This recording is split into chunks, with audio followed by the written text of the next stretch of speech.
So I am a photographer and I want to grow my business. What do you recommend? So if you're looking to grow your photography business, it's very visual. So I would definitely start thinking of how can I start ranking images online, or how can I be active on social media? They're the first places I would definitely start. So all the jobs of what you do, I'd watermark them, and I'd be getting them on places like Flickr and on Pinterest initially.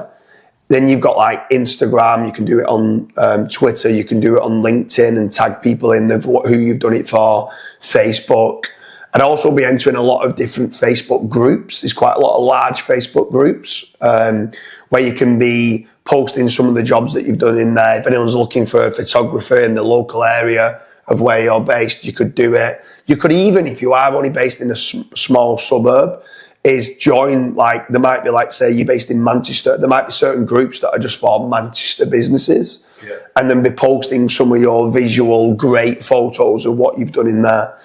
But there's lots of different ways to grow a photography business. So if I quickly rhyme through them and I'll tell you whether I think they're good or they're not. Traditional marketing, billboard advertising, TV advertising, radio advertising. I don't think that's a play, if I'm being honest, for a photography business. So I'd probably steer away from traditional sorts of advertising or marketing. Your next one then is social media, which I've touched upon. I'd definitely be doing that. That's one of the biggest plays I'll be doing. There's no cost to it. I'd probably even get like a part-time or full-time social media person that's just consistently posting these like jobs and stuff of what you've done. Social media ads could work very well as well. So Facebook ads, Instagram ads and all that with regards to running ads to say, look, I'm a professional photography business. And not only that is try to focus, what are you good at? So saying the photography business is quite broad, right? Are you aerial photography? Are you wedding photography?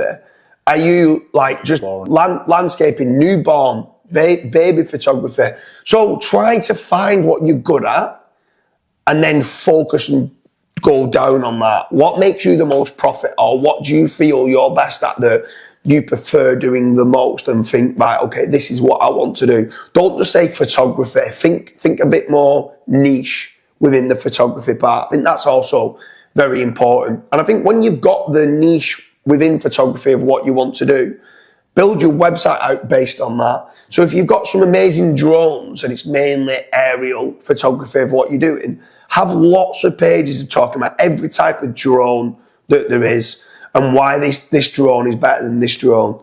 Talk about everything related to it. And then obviously you're going to come across as being the expert on drone and aerial photography. And then you might start getting inquiries in your local area from your own SEO. So I'd say SEO is another major play that you should be doing. PPC could work, very expensive. You could go down the route of being commercial aerial photography in Manchester. And then at that point could be a little bit cheaper. Like the longer the keyword you're going for, normally the cheaper it does to cost. So you could go down the route of PPC, but it's very expensive. And then the other big one is Fatrank.com. So Fatrank.com, obviously I'm the founder of Fatrank, and we have moved our model from just doing lead generation to actually guaranteeing our companies that we work with a return on investment. So Fatrank, if accepted, so if anyone's watching this and you're a photography company looking to grow and you're looking for more enquiries, go to Fatrank.com, go to the contact us page and fill in your details. The team at Fatrank will check to see who you are and what you do. And the only caveat to this is we are very, very selective with who we work with.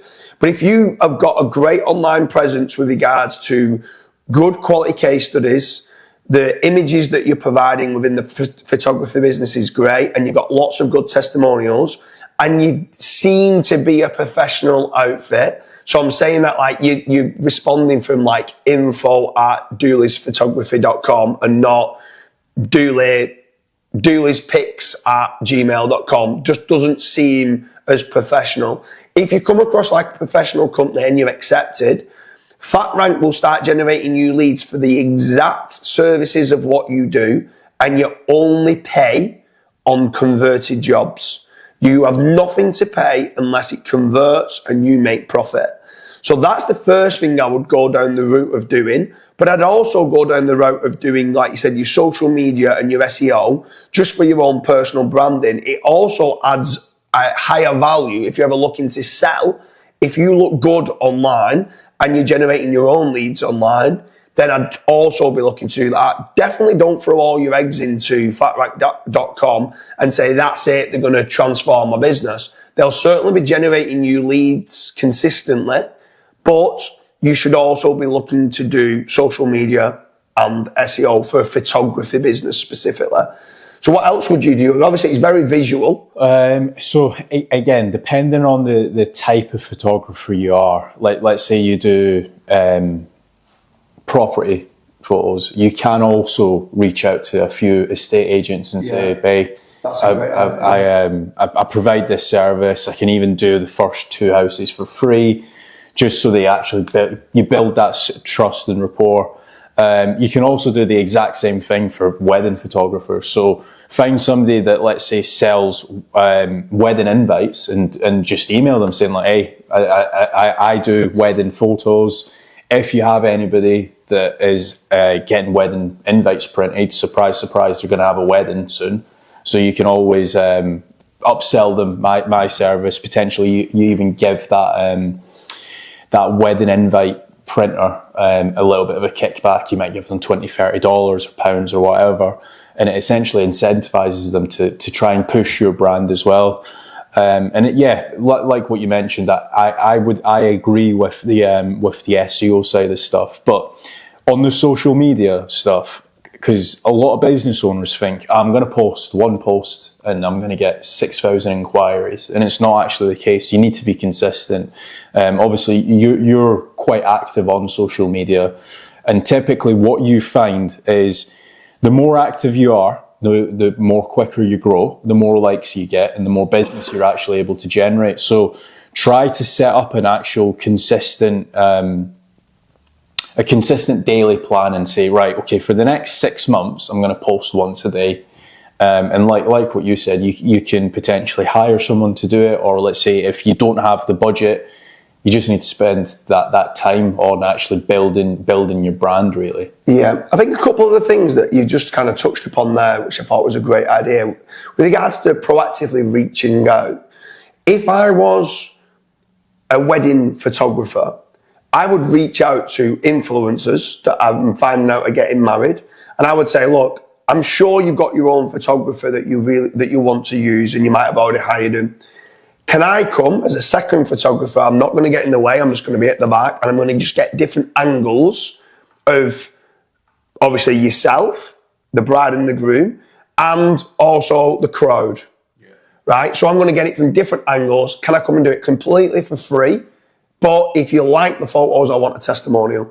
Now, this is on an influencer kind of way, that if you go and do that for a day, and then you can touch up some of the photos, and you get some before and after pictures and send them through going, look, you had some blemishes on here, but we've managed to edit it as well and stuff like that. You're also going down the road of going, oh, hold on a minute, they're more than just photographers here now. They're making even me look nice, which probably, well, you probably can't go that far, but but then if you are a business and you're doing, let's say, property, reach out to a company like Let Property in Glasgow, right? So you go and reach out to a huge estate agents like that sell lots of property, and then say to them, I will do 2 houses for free, like you said. And then they might then be able to give you a testimonial that could be a big brand.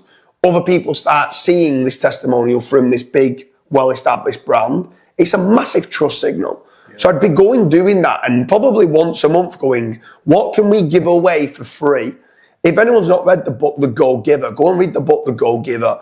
Go and start giving some stuff away for free for you to start getting more clout and testimonials. I think that's a great show of what you've said there. Yeah. I think that's another really good way of knowing how you can grow a photography business. Not only that as well, is just touching on the real estate side of stuff, is a lot of like agents actually follow each other's Instagram profiles. So as soon as one of them posts about you saying, "Oh my God, I've just used James Dooley's photography for XYZ property. Look at some of the photos," and they've tagged your Instagram profile, other people are going to just start naturally inquiring with you as well. So yeah, I think that's it, unless you've got anything. Yeah, so if anyone is a photography business looking to grow, make sure you check out fatrank.com/contact.